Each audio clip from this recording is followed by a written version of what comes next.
NASCAR on NBC analyst, the former champ, now retired, sort of, Dale Earnhardt Jr. joining us on the program. How are you, Junior?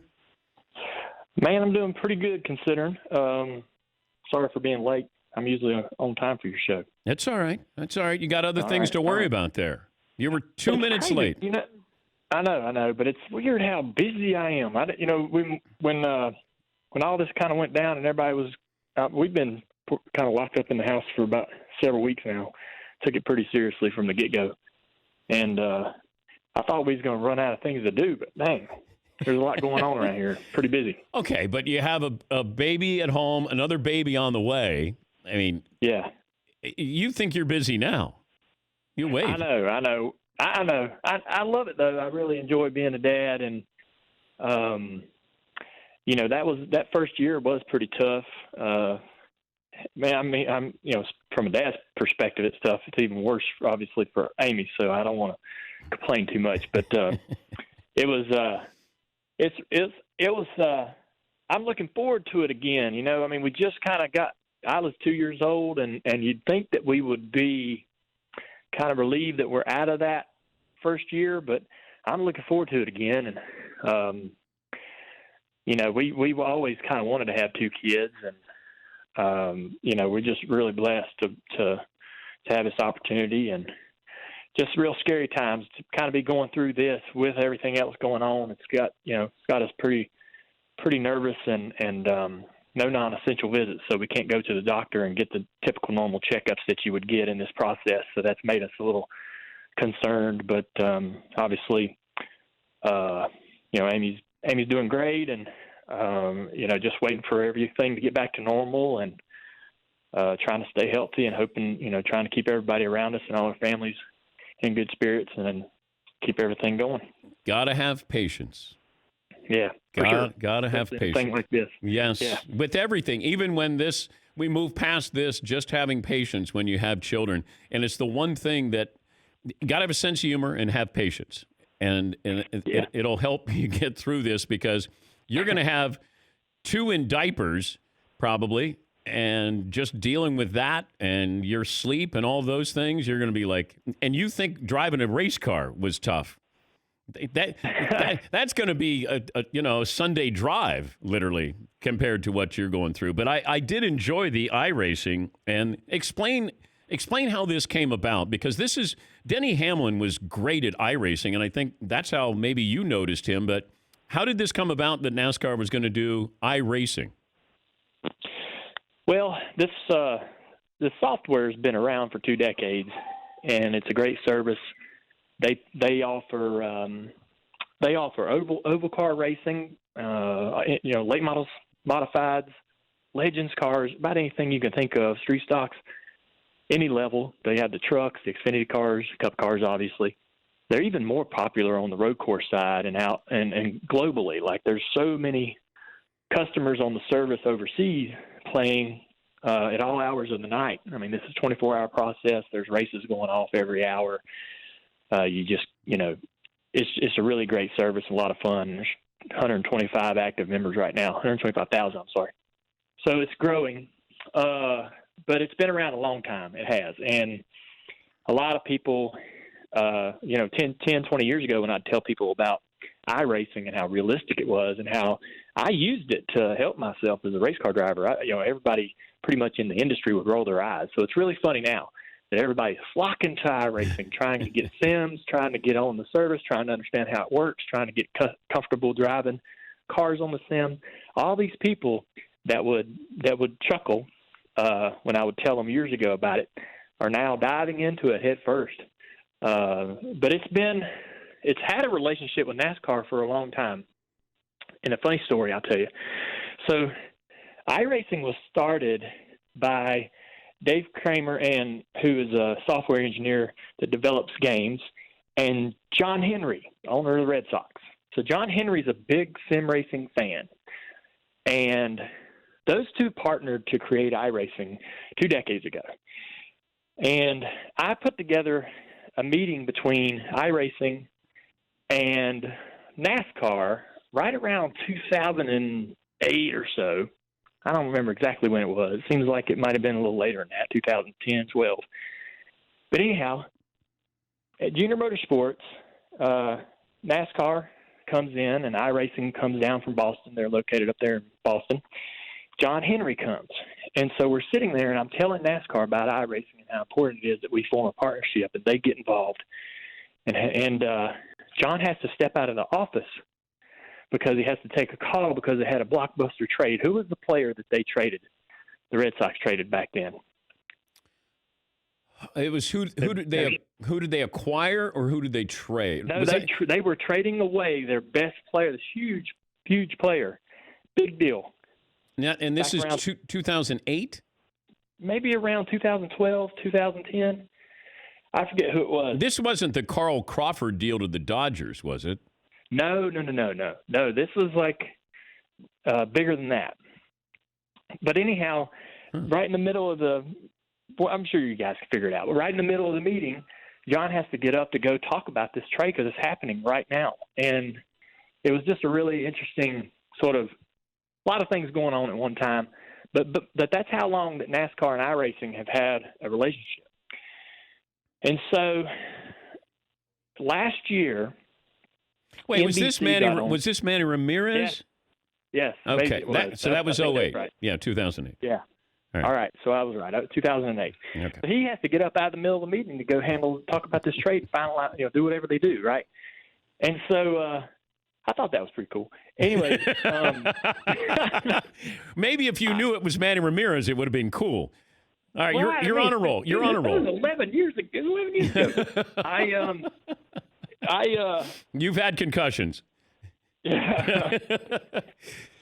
Anyways, the relationship's been there a long time. Last year, NBC got on board and started putting some of the races that happen on iRacing on TV, putting it on NBC Sports Network. And NASCAR has an elite series where kids and grown-ups across the country sort of compete against each other, and they've been putting that and broadcasting it on TV. So it wasn't a foreign idea or some kind of weird, shot in the dark for Fox to consider doing this. They know it's been done before.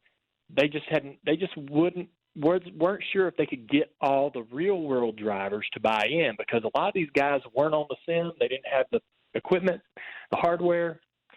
So I'm going to be honest with you. It was a huge scramble in like a week, maybe less, to get as many people as they could with hardware to do it, and then the commitment from the drivers. They didn't have to do it.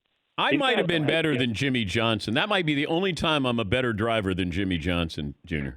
In a very small window of time, you were better than Jimmy Johnson. Now, Thank you. He's put in a ton of practice since then, and I'm sure he's going to improve greatly. And a lot of these guys have been practicing all week. But take me to that final lap with you and Denny Hamlin. You're leading, and Hamlin, who's really good at this and a really good driver as well.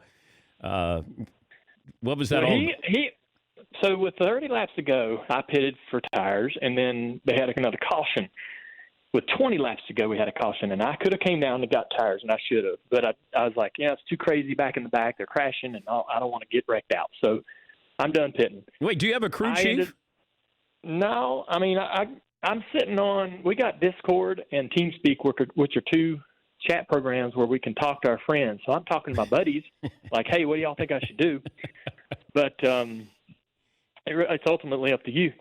And I didn't come down to get tires, and they're an advantage. The tires fall off just like in real life. They get slower as you run, and there's less grip as you drive each lap. And so Denny had a little bit of a tire advantage, plus he's very good. I didn't think he was going to get back up through there like he did.